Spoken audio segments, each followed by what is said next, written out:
ওম শান্তি ডেইলি মুরলী আজি 10/8/2025 প্রাত মুরলী ওম শান্তি অব্যক্ত বাপ দাদা 31/10/2006 রিভাইজ মুরলী হয়। বাবাই কৈছে সদায় স্নেহীৰ লগতে অখণ্ড মহাদানী হোৱা, তেতিয়া বিঘ্ন বিনাশক সমাধানস্বৰূপ হৈ যাবা।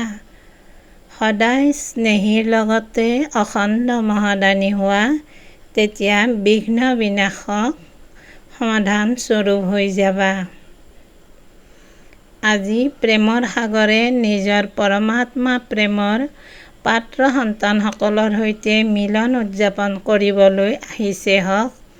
তোমালোক সকলোৱেও স্নেহৰ অলৌকিক বিমানেৰে আহি ইয়াত উপস্থিত হৈছাহি নহয়। সাধাৰণ বিমানত আহিছা নে স্নেহৰ বিমানত উৰি আহি উপস্থিত হৈ গ'লা। সকলোৰে অন্তৰত স্নেহৰ লহৰ উঠি আছে আৰু স্নেহেই এই ব্ৰাহ্মণ জীৱনৰ আধাৰ। গতিকে তোমালোক সকলো যেতিয়া আহিছা স্নেহে টানি আনিছে নহয়। জ্ঞানটো পাছত শুনিছা, কিন্তু স্নেহে পৰমাত্মা স্নেহী কৰি দিলে। কেতিয়াও সপোনতো নাছিল যে আমি পৰমাত্মা স্নেহৰ পাত্ৰ হ'ম, কিন্তু এতিয়া কি কোৱা হৈ গ'লা। স্নেহো সাধাৰণ স্নেহ নহয়, অন্তৰৰ স্নেহ, আত্মিক স্নেহ, সঁচা স্নেহ, নিস্বাৰ্থ স্নেহ।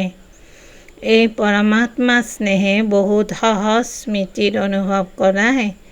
স্নেহিক স্মৃতিলৈ অনা কঠিন নহয়, পাহৰি যোৱা কঠিন। স্নেহ এক অলৌকিক চুম্বক। স্নেহে সহযোগী কৰি তোলে, পৰিশ্ৰমৰ পৰা মুক্ত কৰি দিয়ে। স্নেহেৰে স্মৰণ কৰা কঠিন নহয়। স্নেহৰ ফল খোৱা। স্নেহৰ বিশেষ চিন চাৰিওফালৰ সন্তানসকলতো হয়েই, কিন্তু ডবল বিদেশীসকল স্নেহত দৌৰি দৌৰি আহি উপস্থিত হৈছে। চোৱা 90খন দেশৰ পৰা কেনেকৈ দৌৰি আহি উপস্থিত হৈছেহি। দেশৰ সন্তানসকলতো হয়েই প্ৰভু প্ৰেমৰ পাত্ৰ, কিন্তু আজি বিশেষকৈ ডবল বিদেশীসকলৰ সোণালী সুযোগ। তোমালোক সকলোৰে বিশেষ স্নেহ আছে নহয়। কিমান স্নেহ আছে, কাৰোবাৰ সৈতে তুলনা কৰিব পাৰানে? কোনো তুলনা হ'ব নোৱাৰে। তোমালোক সকলোৰে এটা গীত আছে নহয়। আকাশতো ইমান তৰা নাই, সাগৰতো ইমান পানী নাই, বেহদৰ প্ৰেম, বেহদৰ স্নেহ আছে। বাপ দাদাও সন্তানসকলৰ সৈতে মিলন উদযাপন কৰিবলৈ আহি উপস্থিত হৈছে।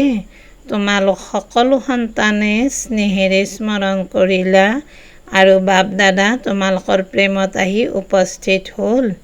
যেনেকৈ এই সময়ত প্ৰত্যেকৰে চেহেৰাত স্নেহৰ ৰেখা চিকমিকাই আছে, তেনেকৈয়ে এতিয়া আৰু কি সংযোগ কৰিব লাগে। স্নেহটো আছে, এয়াতো দৃঢ়। বাপ দাদাইও প্ৰমাণ পত্ৰ দিছে যে স্নেহ আছে। এতিয়া কি কৰিব লাগে বুজিতো পাইছা। এতিয়া কেৱল বিশেষ মনোযোগ দিব লাগে। সদায় স্নেহী হৈ থাকিব লাগে, সদায়, কেতিয়াবা নহয়। অটুট স্নেহ আছে, কিন্তু শতাংশত পাৰ্থক্য আহি যায়। তেন্তে পাৰ্থক্য দূৰ কৰিবলৈ কি মন্ত্ৰ আছে? সকলো সময়ত মহাদানী অখণ্ডদানী হোৱা, সদায় দাতাৰ সন্তান, বিশ্ব সেৱাদাৰী সমান। কোনো সময়ত মাষ্টৰ দাতা নোহোৱাকৈ নাথাকে, কিয়নো বিশ্ব কল্যাণৰ কাৰ্যত পিতাৰ সৈতে নিজেও সহায়কাৰী হোৱাৰ সংকল্প লৈছা। লাগিলে মনেৰে শক্তি দান বা সহযোগ দিয়া, বাণীৰে জ্ঞান দিয়া, সহযোগ দিয়া, কৰ্মৰ দ্বাৰা গুণ দান দিয়া আৰু স্নেহ সম্পৰ্কৰ দ্বাৰা আনন্দ দান দিয়া। কিমান অখণ্ড সম্পদৰ মালিক আৰু বিশ্বত আটাইতকৈ ধনী হোৱা। অক্ষয় আৰু অখণ্ড সম্পদ আছে, যিমানে দিবা সিমানে বাঢ়ি যায়, কম নহয়, বাঢ়িব। কিয়নো বৰ্তমান সময়ত গৰিষ্ঠ সংখ্যক তোমালোকৰ আত্মিক ভাতৃ ভগ্নী এই সম্পদৰ তৃষ্ণাতুৰ হৈ আছে। তেন্তে নিজৰ ভাতৃ ভগ্নীসকলৰ প্ৰতি দয়া নাজাগেনে? তৃষ্ণাতুৰ আত্মাসকলৰ তৃষ্ণা নিবাৰণ নকৰিবা জানো? কাণেৰে আৱাজ নুশুনানে? হে আমাৰ দেৱ দেৱীসকল, আমাক শক্তি দিয়া, সঁচা প্ৰেম দিয়া। তোমালোকৰ ভক্ত আৰু দুখী আত্মা দুয়োৱে দয়া কৰা, কৃপা কৰা, হে কৃপাৰ দেৱ আৰু দেৱী বুলি চিঞৰি আছে। সময়ৰ আহ্বান শুনিবলৈ পোৱা নহয়, আৰু এতিয়া সময়ো হৈছে দিয়াৰ। আকৌ কেতিয়া দিবা? তোমালোকৰ যি ইমান অক্ষয় অখণ্ড সম্পদ জমা আছে, তেন্তে কেতিয়া দিবা? অন্তিম সময়ত দিবা নেকি? সেই সময়ত কেৱল অঞ্জলি দিব পাৰিবা। তেন্তে নিজৰ জমা সম্পদ কেতিয়া কাৰ্যত লগাবা? পৰীক্ষা কৰা যে সকলো সময়ত কিবা নহয় কিবা সম্পদ সফল কৰি আছোনে? এই ক্ষেত্ৰত ডবল লাভ আছে। সম্পদ সফল কৰিলে আত্মাসকলৰো কল্যাণ হ'ব আৰু লগতে তোমালোক সকলো মহাদানী হোৱাৰ কাৰণে বিঘ্ন বিনাশক সমস্যাস্বৰূপ নহয়, সমাধানস্বৰূপ হৈ যাবা। ডবল লাভ আছে। আজি এইটো পৰিস্থিতি আহিল, কালি এইটো আহিল, কালি এইটো হৈ গ'ল। বিঘ্ন মুক্ত, সমস্যা মুক্ত সদাকালৰ বাবে হৈ যাবা। সমস্যাৰ বাবে যি সময় খৰচ কৰা, পৰিশ্ৰম কৰা, কেতিয়াবা দুখী হৈ যোৱা, কেতিয়াবা উৎসাহিত হোৱা, তাৰ পৰা হাত সাৰি যাবা। কিয়নো বাপ দাদাৰো সন্তানসকলৰ পৰিশ্ৰম ভাল নালাগে। যেতিয়া বাপ দাদাই দেখে সন্তানসকলে পৰিশ্ৰম কৰি আছে, তেতিয়া সন্তানসকলৰ পৰিশ্ৰম পিতাই চাব নোৱাৰে। সেয়েহে পৰিশ্ৰম মুক্ত। পুৰুষাৰ্থ কৰিব লাগে, কিন্তু কি পুৰুষাৰ্থ? এতিয়াও জানো নিজৰ সৰু সৰু সমস্যাসমূহৰ পুৰুষাৰ্থী হৈ থাকিবা? এতিয়া অখণ্ড মহাদানী, অখণ্ড সহযোগী হোৱাৰ পুৰুষাৰ্থ কৰা। ব্ৰাহ্মণৰ মাজত সহযোগী হোৱা আৰু দুখী আত্মাসকল, তৃষ্ণাতুৰ আত্মাসকলৰ বাবে মহাদানী হোৱা। এতিয়া এইটো পুৰুষাৰ্থৰ আৱশ্যকতা আছে। পচন্দ হৈছে নহয়? পচন্দ হৈছেনে? পিছৰসকলৰ পচন্দ হৈছেনে?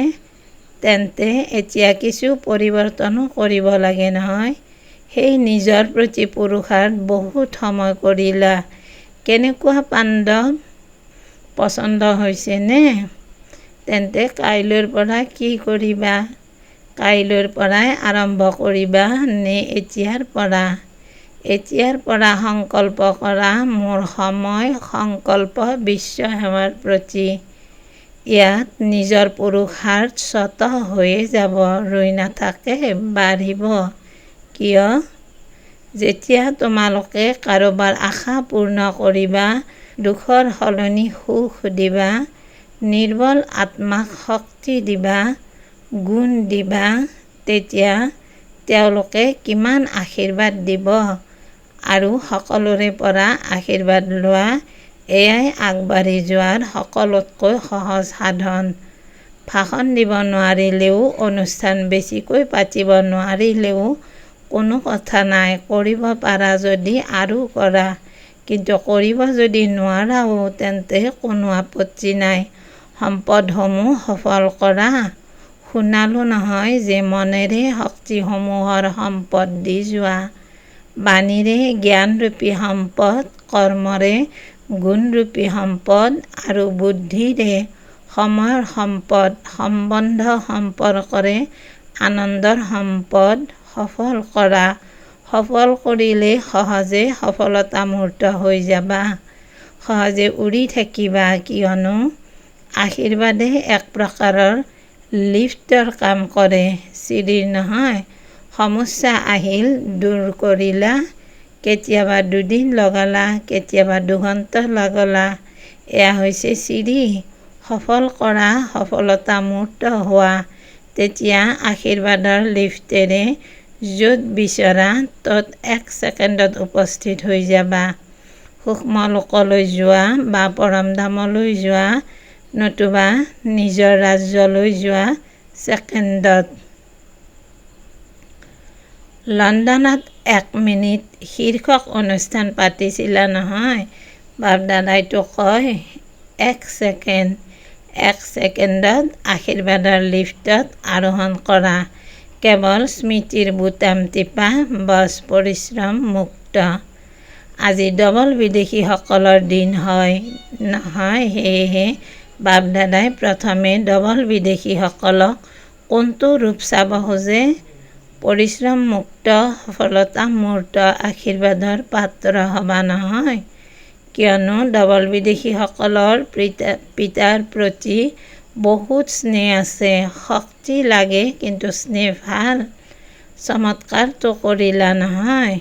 চোৱা, 90খন দেশৰ পৰা বেলেগ বেলেগ দেশ, বেলেগ বেলেগ ৰীতি প্ৰথা, কিন্তু 5টা খণ্ডৰে এজোপা চন্দনৰ বৃক্ষ হৈ গৈছে। এজোপা বৃক্ষত আহি গৈছে। এটাই ব্ৰাহ্মণ সংস্কৃতি হৈ গ'ল। এতিয়া ইংৰাজী সংস্কৃতি আছে জানো? আমাৰ সংস্কৃতি ইংৰাজী এনেকুৱাতো নহয়, ব্ৰাহ্মণ হোৱা নহয়। যিসকলে ভাবা যে এতিয়া আমাৰ ব্ৰাহ্মণ সংস্কৃতি, তেওঁলোকে হাত দাঙা। ব্ৰাহ্মণ সংস্কৃতি আৰু সংযোজন নাই। এক হৈ গ'লা নহয়। বাপ-দাদাই ইয়াৰ বাবে অভিনন্দন জনাই আছে যে সকলো এজোপা বৃক্ষৰ হৈ গ'ল। কিমান ভাল লাগে। যাকে সোধা, আমেৰিকাক সোধা, ইউৰোপক সোধা, তোমালোক কোন? তেতিয়া কি বুলি ক'ব? ব্ৰাহ্মণ হোৱা নহয় নে ক'বা আমেৰিকা যুক্তৰাষ্ট্ৰৰ আমেৰিকান নহয়, সকলো এক ব্ৰাহ্মণ হৈ গ'লা, একমতৰ হৈ গ'লা, এক স্বৰূপৰ হৈ গ'লা। ব্ৰাহ্মণ আৰু একমত শ্ৰীমত। ইয়াত মজা লাগে নহয়। মজা লাগেনে কঠিন লাগে? কঠিনটো নহয়। কাণ লৰাই আছে ভাল বাৰু। বাপ-দাদাই সেৱাত কি নবীনতা বিচাৰে? যিয়েই সেৱা কৰি আছা, বহুত বহুত ভাল কৰি আছা, তাৰ বাবেতো অভিনন্দন আছেই।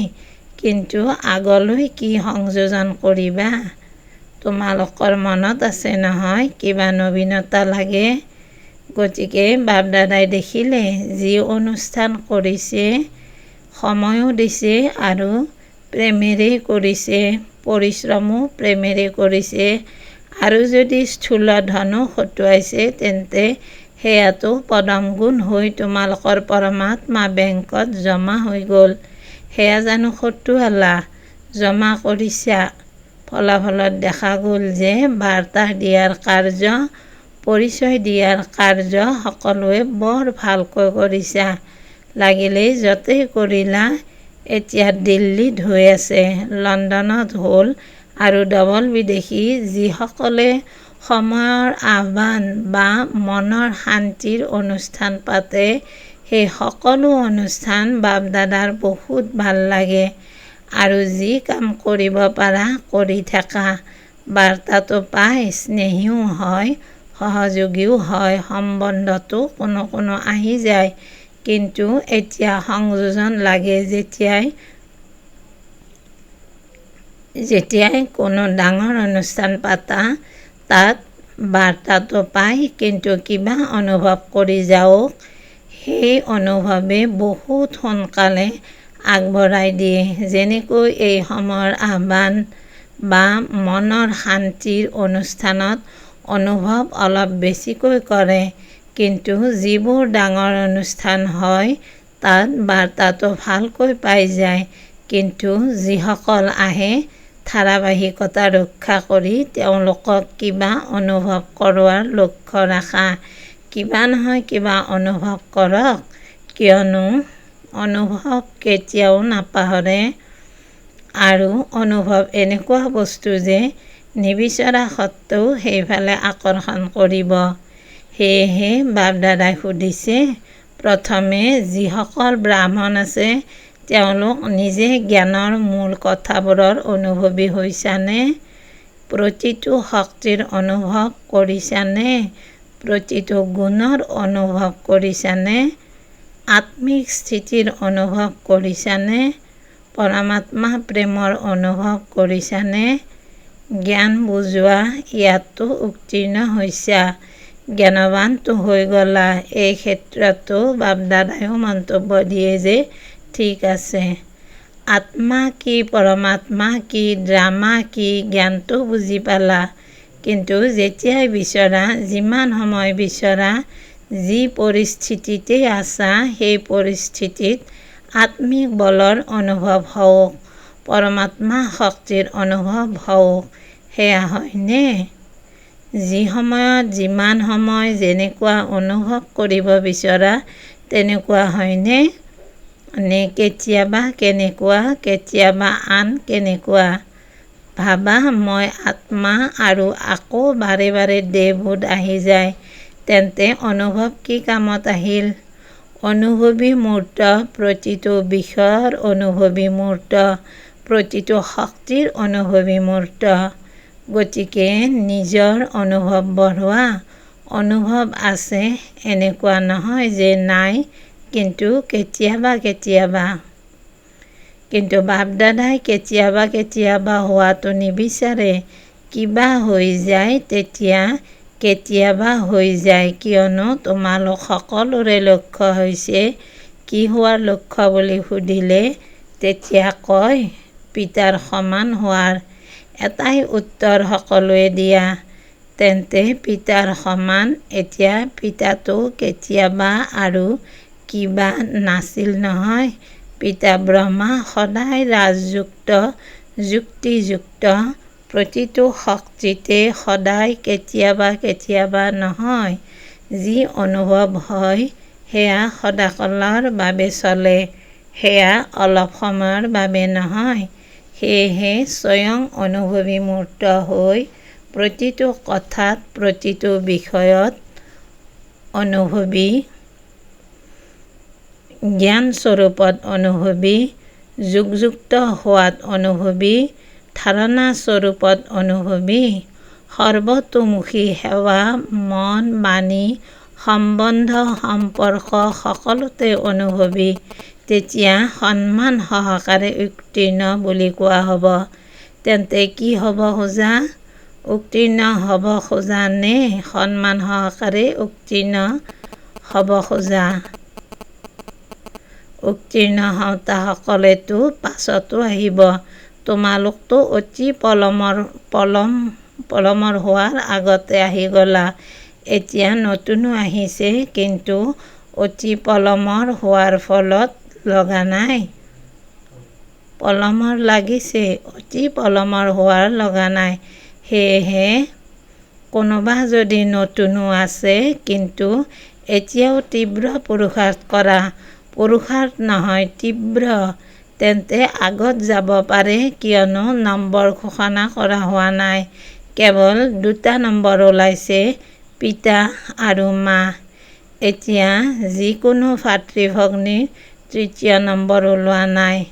তোমালোকে ক'বা দাদীসকলৰ প্ৰতি বহুত স্নেহ আছে, পিতাৰো দাদীসকলৰ প্ৰতি স্নেহ আছে, কিন্তু নম্বৰ ওলোৱা নাই।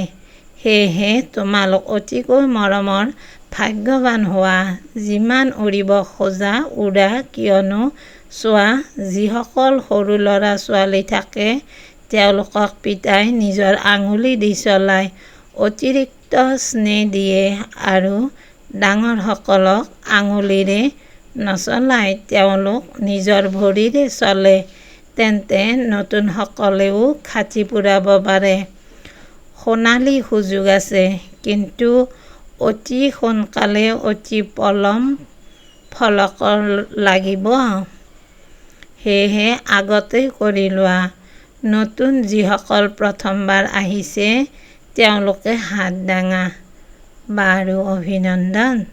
প্ৰথমবাৰ নিজৰ ঘৰ মধুবনত উপস্থিত হ'লাহি। সেয়েহে বাপ দাদা আৰু গোটেই পৰিয়াল দেশৰে হওক বা বিদেশৰে হওক সকলোৰে তৰফৰ পৰা পদম গুণ অভিনন্দন। বাৰু এতিয়া ছেকেণ্ডত যিটো স্থিতিৰ বাপ দাদাই নিৰ্দেশ দিয়ে সেইটো স্থিতিত ছেকেণ্ডত উপস্থিত হ'ব পাৰিবানে? নে পুৰুষাৰ্থ কৰোঁতে সময় গুচি যাব? এতিয়া ছেকেণ্ডৰ অভ্যাসৰ দৰকাৰ, কিয়নো আগলৈ যি চূড়ান্ত সময় আহিব যেতিয়া সন্মান সহকাৰে উত্তীৰ্ণ হোৱাৰ প্ৰমাণ পত্ৰ পাবা, তাৰ অভ্যাস এতিয়াৰ পৰা কৰিব লাগে। ছেকেণ্ডত য'ত বিচৰা যিটো স্থিতি লাগে সেইটো স্থিতিত স্থিৰ হৈ যোৱা। তেন্তে সদা প্ৰস্তুত হৈ গলানে? এতিয়া প্ৰথমে ছেকেণ্ডত পুৰুষোত্তম সংগমযোগী শ্ৰেষ্ঠ ব্ৰাহ্মণ এইটো স্থিতিত স্থিৰ হৈ যোৱা। এতিয়া মই ফৰিষ্টা স্বৰূপ ডবল লাইট হওঁ। এতিয়া বিশ্ব কল্যাণকাৰী হৈ মনৰ দ্বাৰা চাৰিওফালে শক্তি কিৰণ দিয়াৰ অনুভৱ কৰা। এনেকৈ গোটেই দিনটোত ছেকেণ্ডত স্থিৰ হ'ব পাৰিবানে? ইয়াৰ অনুভৱ কৰি থাকা, কিয়নো অকস্মাত যিকোনো হ'ব পাৰে। বেছি সময় নাপাবা। অস্থিৰতাৰ মাজত ছেকেণ্ডত স্থিৰ হ'ব পাৰা।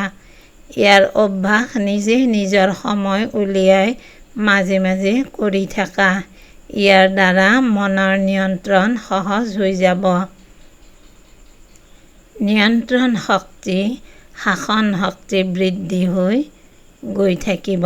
বাৰু চাৰিওফালৰ সন্তানসকলৰ পত্ৰ বহুত আহিছে, অনুভৱো আহিছে। বাপ দাদাই প্ৰতিদানত পদম গুণৰ হিচাপত বহুত অন্তৰৰ আশীৰ্বাদ দি আছে আৰু আন্তৰিক স্নেহ সহিত স্মৰণ কৰি আছে। বাপ দাদাই দেখি আছে, চাৰিওফালৰ সন্তানসকলে শুনিও আছে, দেখিও আছে। যিসকলে চাই থকা নাই তেওঁলোকো স্মৃতিততো আছে। সকলোৰে বুদ্ধি এই সময়ত মধুবনত আছে। চাৰিওফালৰ প্ৰতিগৰাকী সন্তানে নাম সহিত স্নেহপূৰ্ণ স্মৃতি স্বীকাৰ কৰিবা হওক। সকলো সদায় উৎসাহ উদ্দীপনাৰ ডেউকাৰে উচ্চ স্থিতিত উৰি থাকোঁতা শ্ৰেষ্ঠ আত্মাসকলক, সদায় স্নেহত লীন হৈ থাকোঁতা, সমাহিত হৈ থাকোঁতা সন্তানসকলক, সদায় পৰিশ্ৰমমুক্ত, সমস্যামুক্ত, বিঘ্নমুক্ত, যোগযুক্ত ৰাজযুক্ত সন্তানসকলক, সদায় সকলো পৰিস্থিতিত ছেকেণ্ডত উত্তীৰ্ণ হওঁতা, সকলো সময়ত সৰ্বশক্তি স্বৰূপ হৈ থাকোঁতা মাষ্টৰ সৰ্বশক্তিমান সন্তানসকলৰ প্ৰতি বাপ দাদাৰ স্নেহপূৰ্ণ স্মৰণ আৰু নমস্কাৰ। আমি আত্মিক সন্তানসকলেও আমাৰ আত্মাৰ মা বাবা বাপ দাদাক স্নেহপূৰ্ণ স্মৰণ, সুপ্ৰভাত, নমস্কাৰ নমস্কাৰ নমস্কাৰ। ধন্যবাদ দিলাৰাম, ধন্যবাদ। বৰদানত দিছে বাবাই, স্বৰ্ণিমযোগী স্বভাৱৰ দ্বাৰা স্বৰ্ণিমযোগী সেৱা কৰোঁতা শ্ৰেষ্ঠ পুৰুষাৰ্থী হোৱা। স্বৰ্ণিমযোগী স্বভাৱৰ দ্বাৰা স্বৰ্ণিমযোগী সেৱা কৰোঁতা শ্ৰেষ্ঠ পুৰুষাৰ্থী হোৱা। যিসকল সন্তানৰ স্বভাৱত ঈৰ্ষা, সিদ্ধ কৰা আৰু জেদ ভাৱ অথবা যিকোনো পুৰণা সংস্কাৰৰ খাদ মিহলি হৈ নাথাকে, তেওঁলোক হৈছে স্বৰ্ণিমযোগী স্বভাৱধাৰী। এনেকুৱা স্বৰ্ণিমযোগী স্বভাৱ আৰু সদায় হয় হুজুৰ সংস্কাৰ ধাৰণ কৰোঁতা শ্ৰেষ্ঠ পুৰুষাৰ্থী সন্তানসকলে যেনেকুৱা সময়, যেনেকুৱা সেৱা, তেনেকুৱাকৈ নিজক গঢ় দি সঁচা সোণ হৈ যায়। সেৱাটো অভিমান বা অপমানৰ খাদ যাতে মিহলি নহয়, তেতিয়া স্বৰ্ণিমযোগী সেৱা কৰোঁতা বুলি কোৱা হ'ব। শ্লোগান: কিয় কিৰ প্ৰশ্ন সমাপ্ত কৰি সদায় প্ৰসন্নচিত হৈ থাকা। কিয় কিৰ প্ৰশ্ন সমাপ্ত কৰি সদায় প্ৰসন্নচিত হৈ থাকা। ওম শান্তি ওম শান্তি। অব্যক্ত সংকেত সহযোগী হ'বলৈ হ'লে পৰমাত্মা স্নেহৰ অনুভৱী হোৱা। অব্যক্ত সংকেত সহযোগী হ'বলৈ হ'লে পৰমাত্মা স্নেহৰ অনুভৱী হোৱা। স্নেহত লীন স্থিতিত থাকোঁতা সমান আত্মাসকল সদাকালৰ যোগী। যোগ লগাওঁতা নহয়, কিন্তু হয়েই স্নেহত লীন। পৃথকে নহয়, তেন্তে কি স্মৰণ কৰিব? স্বত স্মৃতি আছে। য'ত লগত থাকে ত'ত স্মৃতি স্বত থাকে। গতিকে সমান আত্মাসকলৰ স্থিতি হৈছে লগত থাকোঁতা, সমাহিত হৈ থাকোঁতা। ওম শান্তি ওম শান্তি ওম শান্তি। ধন্যবাদ বাবা, ধন্যবাদ।